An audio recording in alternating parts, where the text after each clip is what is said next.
Assalamualaikum warahmatullahi wabarakatuh. Perkenalkan, nama saya Feby Fabrianti dengan NIM 20220210100101 dari kelas C Agroteknologi Fakultas Pertanian Universitas Muhammadiyah Yogyakarta.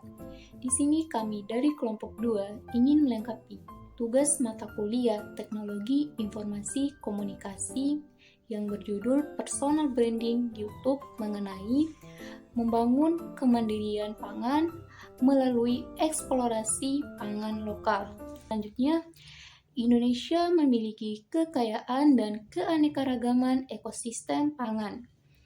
Tidak kurang dari 200 jenis tumbuhan, biji, dan kacang-kacangan, 450 jenis buah, dan 250 jenis sayur-sayuran.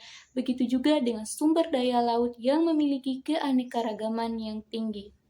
Bismillahirrahmanirrahim. Perkenalkan, nama saya Sifa Zahira Hidayat dengan NIM 202202101030. Di sini saya akan membahas tentang pangan. Pangan adalah kebutuhan yang paling mendasar suatu bangsa. Pangan merupakan kebutuhan manusia yang terpenting di samping papan, sandang, pendidikan, dan kesehatan. Karena tanpa pangan tidak ada kehidupan, dan tanpa kehidupan tidak ada kebudayaan. Saya Kirina Aziza Balkis Aksa dengan NIM 111 akan menjelaskan apa itu kemandirian pangan. Kemandirian pangan adalah kemampuan negara dan bangsa untuk menghasilkan berbagai pangan dalam negeri yang dapat menjamin terpenuhnya kebutuhan pangan yang cukup sampai tingkat individu dengan memanfaatkan potensi sumber daya alam, sosial, manusia, ekonomi, dan kearifan lokal secara bermartabat. Selanjutnya yaitu jumlah koleksi sumber daya genetik Badan Penelitian dan Pengembangan Pertanian Indonesia mencatat tanaman pangan saat ini adalah sebanyak 5.529, sebanyak 584 buah, bahkan terdapat 4.438 sayur-sayuran. Potensi ini bisa dimaksimalkan lagi dengan riset dan implementasi dalam bentuk kebijakan dan pengembangan produk lokal. Yang kedua, pentingnya merancang pangan. Pentingnya untuk merancang perencanaan pangan berbasis pada pangan lokal.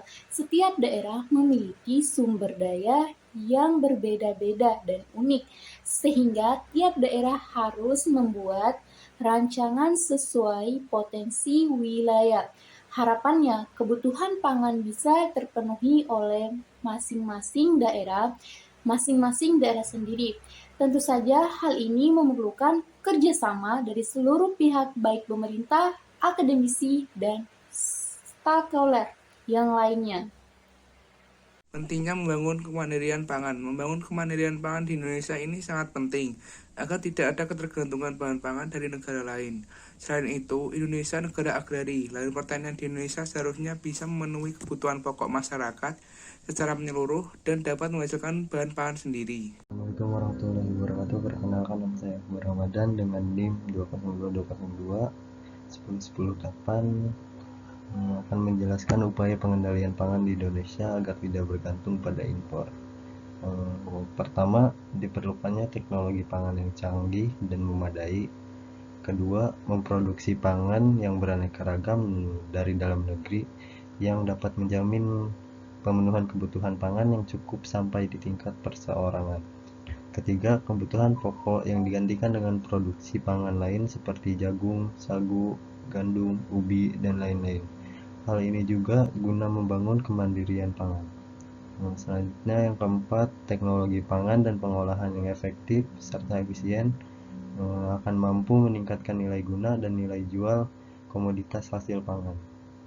Yang kelima, melakukan pendampingan masyarakat guna memahami. Assalamualaikum warahmatullahi wabarakatuh. Perkenalkan, nama saya Akbar Ramadan dengan NIM 20220.